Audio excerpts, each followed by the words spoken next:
More trouble for the Trump campaign revolving around this man. We'll explain.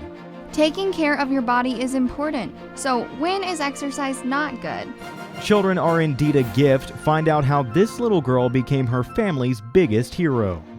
Broadcasting live from the University of North Texas, this is NTTV Nightly News.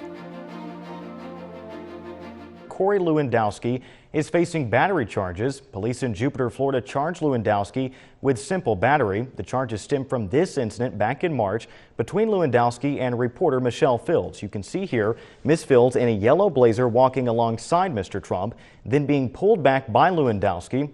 The Trump campaign released a statement saying Lewandowski is innocent and looking forward to his day in court. And in true Donald Trump fashion, he took to Twitter to express his feelings. Mr. Trump tweeted, "Wow, Corey Lewandowski, my campaign manager and a very decent man, was just charged with assaulting a reporter. Look at the tapes, nothing here." Trump also suggested on Twitter that reporter Michelle Fields be questioned regarding her account of the incident. In less than 1 hour, CNN will host the Republican Town Hall live from Milwaukee, Wisconsin. The final 3 candidates will face tough questions before the state's primary next Tuesday. But will the bad blood between Donald Trump and Ted Cruz play out tonight? Phil Mattingly has more. All 3 GOP candidates converging on the battleground state, Wisconsin, for tonight's CNN Town Hall, a week before voters head to the polls in the high-stakes primary. Republican frontrunner Donald Trump receiving a hostile reception Monday.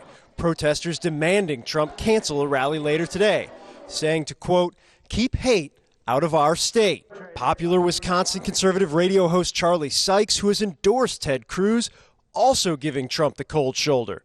Mr. Trump, before you called into my show, did you know that I'm a hashtag Never Trump guy? That I didn't know. An opening act for a state with 42 delegates at stake and a strong anti-Trump movement. Here in Wisconsin, we value things like civility, decency, and actual conservative principles. So let's possibly make some news. Trump continuing to defend his campaign's attacks on Ted Cruz and his wife Heidi, again blaming Cruz for a super PAC ad in Utah that featured Trump's wife Melania. He owes me an apology because what he did was wrong. He sent out a picture to people in Utah. Well, actually, he didn't, and you know that he didn't. You know that it was a super PAC. I know he knew about it. In an interview with CNN's Sunland Sarfati, Cruz laying down another challenge to Trump. We have heard that you wanted to beat Donald Trump one-on-one. Why? CNN has 2 town halls back-to-back, an hour with me, an hour with Donald Trump in the exact same location. We should make it a debate. Let's make it a 2-hour debate. Let's combine our events. And Ohio Governor John Kasich attacking both of his opponents on their foreign policy positions. We got one guy saying we should patrol Muslim neighborhoods and the other one say we should have a religious test. It's not good foreign policy. All while Trump threatens to sue over delegate allegiances in Louisiana, a state Trump won, but Cruz could walk away with more delegates. The Texas senator brushing off Trump's litigation threats. Who cares? He can threaten whoever he likes. Earlier today, Wisconsin Governor Scott Walker endorsed Texas Senator Ted Cruz. The GOP town hall will be moderated by Anderson Cooper tonight at 7 on CNN. Spring storms are expected to begin impacting North Texas over the next 24 hours. Forecasters are predicting some of the storms to have the potential for severe hail and maybe even isolated tornadoes. We spoke earlier today with one of the folks tracking the storm. I'm joined now by Mark Fox with the National Weather Service office in Fort Worth ahead of tomorrow's severe weather threat. Mark, thanks for joining us. Anytime. First off, what exactly should North Texans expect starting tonight and into tomorrow as this weather system moves into the area? I think for tonight we're only going to be expecting some light to moderate rainfall. It's going to be overnight. Could be a few thunderstorms here and there, but the bulk of the severe weather we're expecting should be late tomorrow morning, early tomorrow afternoon, and then lasting throughout much of the afternoon into the early evening hours. So I think overnight tonight, not that big of a deal. A few thunderstorms may wake you up, but tomorrow afternoon is going to be the main show. Now, I know we have the potential for some severe hail like we got a couple of weeks ago, right? That we do. This is a very typical late March, early April storm system. So any of these thunderstorms that do develop are going to have the potential for up to around golf ball size hail, maybe a little bit larger than that, but also some damaging winds or even an isolated tornado or two. Not everybody's going to get that, but the potential is going to be there for a few severe storms, especially Wednesday afternoon. Okay, now Mark, do you expect this system to drop a lot of rainfall, or for the most part just consist of those isolated storms? I think it's mainly going to consist of the few stronger storms. On average, we're not going to get too much in the way of rainfall. In fact, the forecast is only showing about 0.3 to a half an inch or so for most areas. Now, you get up to around Paris, Greenville, Sulphur Spring, could be around an inch or so. I think for the I-35 corridor especially, it's going to be hit and miss. Most of us aren't going to see very much in the way of rain, but if we do see thunderstorms, they are going to be on the strong, possibly severe side. All right, a busy day at the National Weather Service in Fort Worth. Meteorologist Mark Fox, thank you so much for joining us. Anytime, Blake.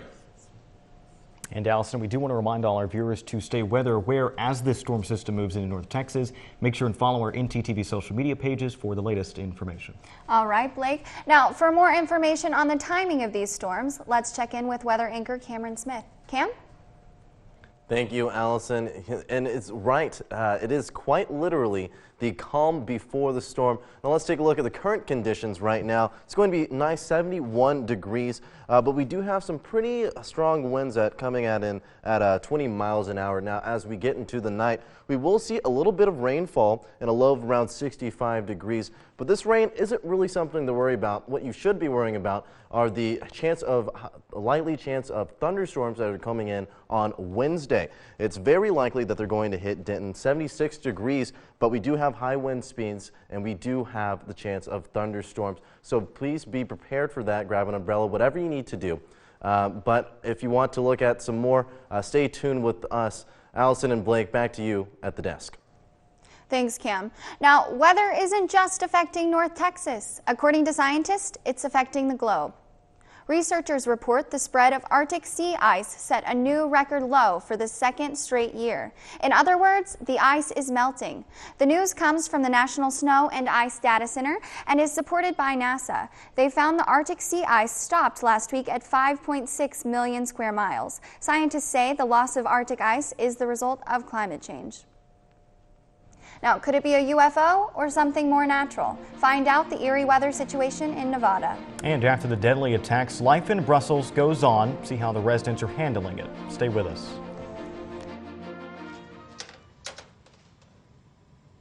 Wow, these are really good. You act surprised.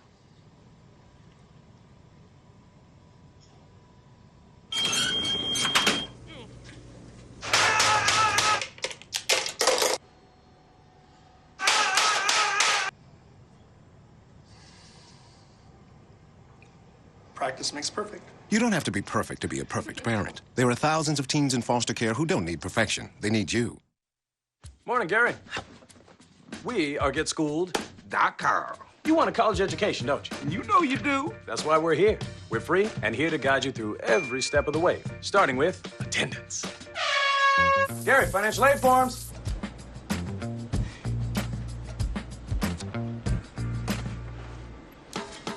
Picking a college, man. You and us go together like tacos and Tuesday. And I love tacos. Go to GetSchooled.com.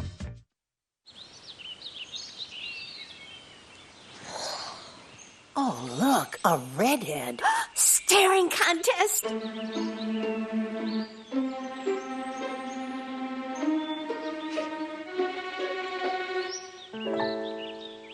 You still got it. I know. Come alive with the forest. The dad was cute. You were looking right at us. Visit discovertheforest.org to find a forest near you.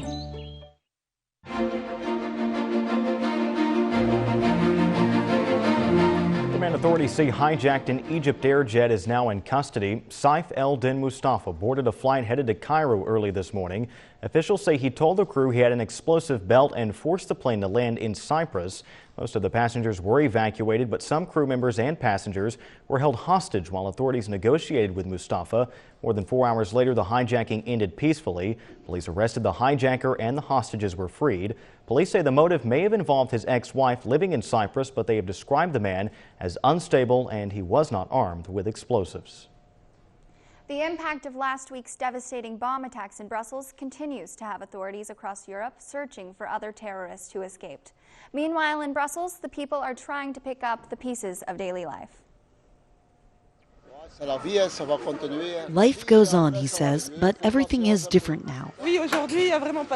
She explains, half the vendors didn't even come to the market. They've been serving customers in this spot for 20 years. Sandy Sinkling thinks people are probably scared to use public transportation after attacks at the airport and a metro station. Brussels South Market is one of the biggest markets in Europe. The vendors come out every Sunday. Some of them have been coming here for years and even decades. But they say they are now seeing fewer customers and more police officers, and that's been happening since November. Before the Paris attacks, a vegetable vendor says people came from everywhere. Now he tells us it's only local people who come to shop at a market in the middle of a Brussels neighborhood, mostly inhabited by North African immigrants. Like everyone else, she says she has to keep her guard up. She's scared, even with police patrolling nearby. Mabaki Snusia is still doing her shopping. We want to carry on, she says. It'll get better if people stay united as Belgians. We are born in Belgium. We are Belgian people. We're against what happened. With so many still staying away, profits are down, but after 20 years in business here, he offers, we need to have some patience. And he says he knew the usual crowds wouldn't come. He's here anyway because, he says, life goes on. Alexandra Field, CNN, Brussels. The impact of these kinds of attacks affect people at many levels. UNT political science professor Dr. Matthew Esposoja says one result should be a coming together of the global community in reaction to the violence. Attacks like this in Pakistan, in Brussels, and elsewhere should bring greater awareness to the international nature of the threat, raise additional awareness of the concern about ISIS and then also the Taliban in Pakistan and Afghanistan. So one would hope that it would bring people together to look for common solutions and understand that there's a variety of different nations and people who are going to be affected by these terrorist attacks, and looking for solutions to work together to try to prevent or at least minimize them in the future. And another development in the fight against terrorism, this time here in the United States. It's thanks but no thanks from the FBI to Apple. Late yesterday, federal authorities announced they had broken into the iPhone used by the terrorist in the California shooting with the help of an unnamed person. So they have dropped the lawsuit against Apple. Saeed Farouk was one of the two terrorists who killed 14 people back in December. The FBI wanted access to the phone in case more information about other attacks was available. Apple had refused, citing privacy concerns, but now that issue is moot. Well, Allison, the weather has been pretty nice lately, although it was a little cloudy today. That's right, Blake, and from what I hear, North Texas is not the only part of the country dealing with this cloudy weather. And while our weather anchor, Cameron Smith, is joining us now for more on that. That's right. I have quite the interesting story. I want to let you guys in on it. Now, is it a bird? Is it a plane? No, it's a flying saucer. Cloud, that is. The skies over Nevada looked a little strange yesterday. Residents reported the eerie-looking clouds, but they're not actually that weird. Scientists say they are called lenticular clouds. They form the air that passes over a mountain, rises up, and then cools again. Lenticular clouds are most likely to be seen in the winter or the spring, but we will see neither of those kind of clouds in North Texas since we don't have any mountains, unfortunately. Now let's look at the current conditions around North Texas. Currently 71 degrees in Denton. Overall, low 70s, high 60s. You'll see in Decatur 68. 68 in Weatherford as well, 73 degrees in Wichita Falls. Now our conditions for tomorrow.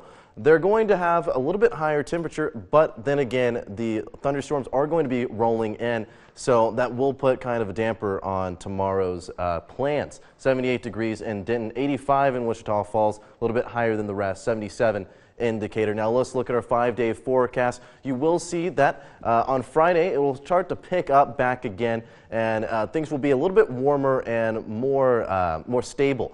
Wednesday we do have the high likeliness of thunderstorms, but we do have a high of 78 degrees. It's going to be the warmest that we have throughout the week. Then it'll get a little bit chillier, 72 degrees with a low of 48.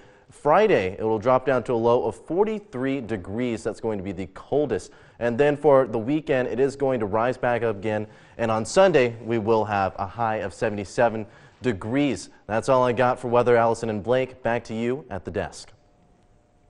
Thanks, Cameron. Now, for most of us, the weather isn't quite nice enough to hit the pool just yet, but one mother and daughter in South Texas started their swimming season a little early. While most 5-year-old girls are still in floaties, this one just saved her mom's life. Take a look.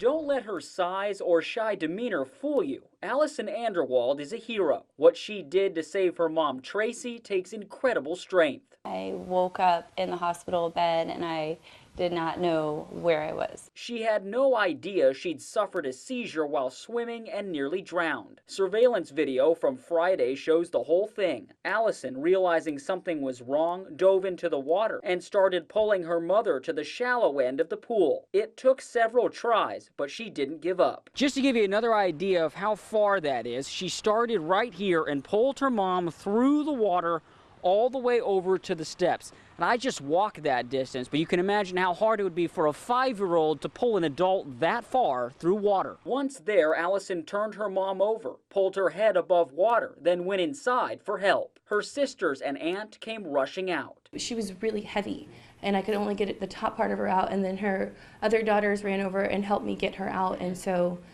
Allison was able to do that on her own. And so it's a miracle. Allison's been swimming since she was 2.5. Summer jobs as a lifeguard might be in her future. I know. I think I see some potential there. She didn't have much to say about her heroic deed. For now, simply grateful to be in her mom's arms. Andrew Ellison, Chris 6 News. Now, things are looking up for Flint, Michigan. There is now a possibility of drinkable water. And to see or not to see, that is the question. Find out how to keep your eyes healthy after the break.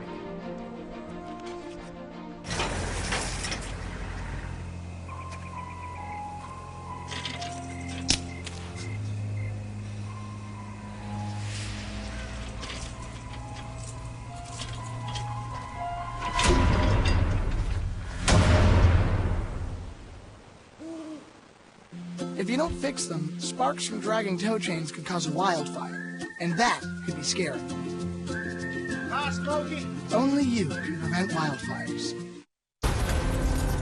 Everybody down! The earthquakes you see in movies are one thing, but real life is a completely different animal. Just because you can't predict an earthquake doesn't mean that you can't prepare for one.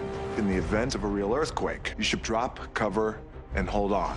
Visit ready.gov/earthquake and practice what to do to keep you and your family safe in the event of a real earthquake. And you'll be seen as a hero by your family and your loved ones. Visit ready.gov/earthquake today. Alvin and the Chipmunks want to remind you, bacteria can hide in food and make you ill. Wow. But you can keep bacteria from ruining your day with 4 simple steps. Clean. I'm waiting for the rinse cycle. Separate. Cook. Fire in the hole! And chill. We chipmunks are notoriously tidy. Check your steps. The road trip to food safety starts at foodsafety.gov.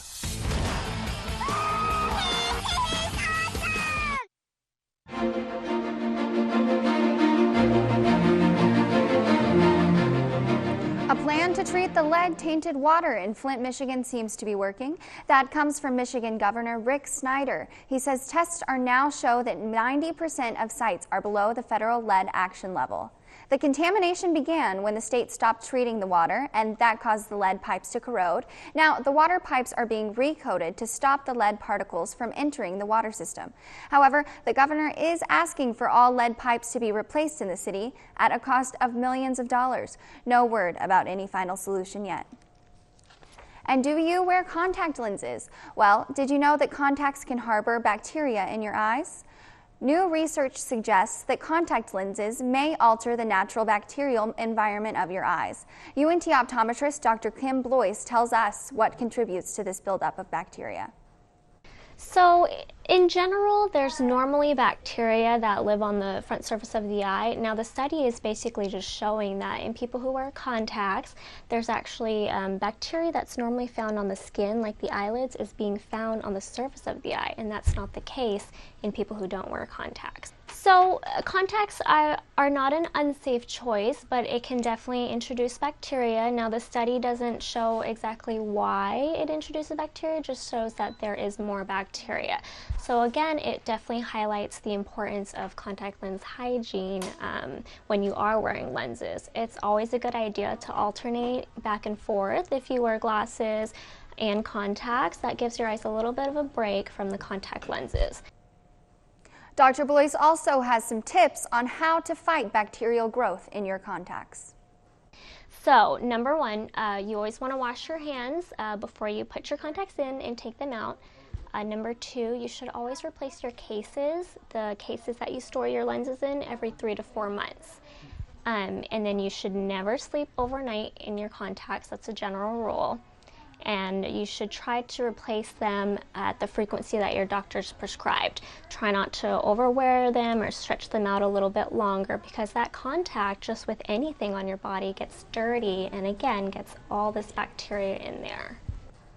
Between 40 and 90% of contacts lens users fail to properly clean and or regularly replace their contacts as instructed. Well, Blake, I've been going to the rec center a lot lately, but I think I might be overdoing it. Well, I wouldn't worry about it too much, Allison, but our segment anchor, Ashley Pickle, does have some tips on how to get the proper amount of exercise and rest. Ashley. You're right, Blake and Allison. We all know exercising is good for us, but what most people might not know is that if you overdo it, you could be putting your body in harm. Sun's out, guns out. Is that what all the kids say nowadays? In that case, working out every day and pushing your body to do more is how you get in shape, right? Actually, that's not quite the case. Getting the proper amount of rest is also important for anyone looking to get in shape. So rest days are absolutely critical, particularly when starting out or continuing in a fitness regimen, just so you can allow your body to fully recover. You can prevent overuse injuries, and you can prevent conditions such as overtraining. So it's definitely great to add adequate rest time between workout sessions. Scientifically speaking, our immune system is activated when there are muscle tears or joint strains. But if our bodies do not come out of continual workouts, the muscles and joints do not have any time to start patching everything back up. If you are a student at UNT looking for some workout advice, our PT services, we offer a number of different package options depending on what your interests are. In working with any of our trainers, we allow you to select our trainers. All of our trainers are certified and they are students up here, but basically you can select a trainer to work with you towards any of your personal fitness goals. By incorporating the proper amount of training and rest days, you are guaranteed to notice an improvement in your fitness in no time. For more information on how to contact personal trainers on campus, you can use the Rec Center's website at www.recsports.unt.edu. Blake, back to you. Ashley, thank you. Sleep isn't just crucial to exercise, it's essential to perform at our best every day. Unfortunately, most of us don't get the rest our body needs. Here are a few of the top tips from sleep experts for a better night's sleep. Skip the nightcap. Research has found an alcoholic beverage before bed can lead to more shallow sleep. This causes negative sleep cycles and could lead you to reach for sedatives to help you sleep. Turn off those gadgets. Blue light from your mobile devices can suppress melatonin, a hormone that helps you get those Z's. And of course, don't forget to hit the gym. Experts suggest exercising 6 hours before going to bed because your body stays heated for several hours after vigorous exercise. Well, Allison, I hear that the Mean Green softball team is doing quite well lately. That's right, Blake. In fact, one member of the team is receiving a pretty great honor. Our sports anchor Drake Lawson joins us now with that and more. Drake? That's right, Blake and Allison. There has been yet another award given to a Mean Green softball player this week. I'll have that and more after the break.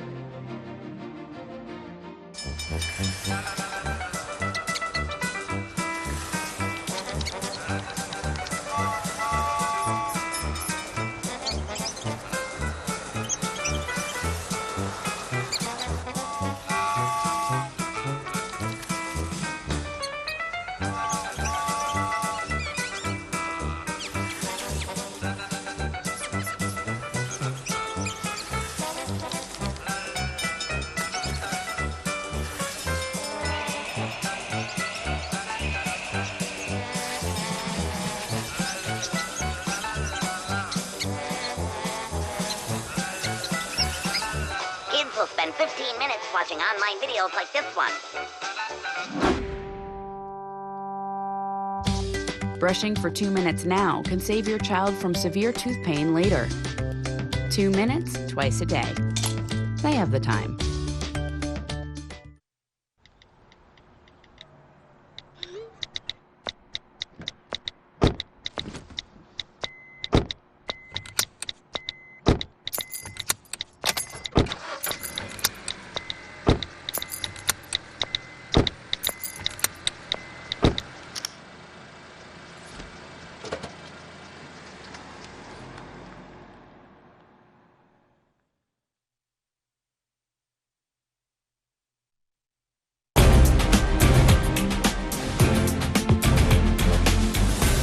The Dallas Mavericks ended their 3-game losing streak last night in Denver against the Nuggets. Forward Dwight Powell led the Mavs to victory as he was put into the starting lineup for the first time this season. The change in starters paid off as Powell scored 16 points and grabbed 7 rebounds. Dallas would go on to beat the Denver Nuggets 97-88 and are now tied with the Houston Rockets for the last spot in the playoffs. Mean Green softball star Kelly Scotty has picked up another accolade. The North Texas shortstop received Conference USA Player of the Week honors for the second time this year. This comes after Scotty went 8 for 14 with a .929 slugging percentage. The North Texas softball team has won 3 out of their last 4 games and look to continue their success tomorrow when they play in Waco against Baylor. And the Dallas Stars are back in action tonight as they take on the Nashville Predators in the American Airlines Center. Dallas will look to break the tie between the St. Louis Blues for the lead in the division. Kari Lettinen is expected to start. The puck drops at 7:30. And finally, as the Major League Soccer season gets underway, FC Dallas looks to build off their success from last year. NTTV's own Daniela Ibarra got an exclusive interview with their newest player. Fans at Toyota Stadium may have noticed a new face on the field. Carlos Grueso is one of FC Dallas's newest designated players who was acquired from German soccer team Stuttgart in January. This is Grueso's first time playing in the United States, and he's looking forward to helping FC Dallas win a championship. I'm adapting the best way possible, contributing to the team and being very enthusiastic about being a part of it. Being very professional, being humble, which is very important, right? Before playing for Stuttgart, he played for Barcelona SC in Guayaquil, Ecuador, and helped them win the 2012 Ecuadorian League Championship, the team's first in 15 years. In 2014, he represented Ecuador, his home country, at the World Cup in Brazil, where he was the second youngest player to have started a match. Very happy and proud of myself. It's good to know that things are being done how they should be, and now you have to keep working to get better and overcome obstacles. His next goal? I hope to be chosen for the team. I hope that Ecuador qualifies for the next World Cup, but only God knows what's going to happen. I'm going to be my best, push myself to play 100%, and God willing, I will make it on the team. FC Dallas's next home game will be on April 2nd against the Columbus Crew Soccer Club. For NTTV News, I'm Daniela Ibarra. Carlos Greslow has helped FC Dallas get off to a 3-1 start, and they are currently second in the conference. That's all I have for sports. Blake and Allison, back to you. Thanks, Drake. Now, for most children, the Easter Bunny came on Sunday, but today he made a special appearance on the UNT campus. Thanks to the University Program Council, multiple egg hunts occurred on the Library Mall, where students were challenged to grab as many eggs as possible in 45 seconds. There were goodie bags and treats galore for participants and free snow cones for everyone. How did I miss that, Allison? Free ice cream. Snow cones and the Easter Bunny. Yeah, I guess next year. I think so. We'll have to make it. Thanks for watching NTTV Nightly News. Join us again tomorrow night at 6 here on North Texas Television.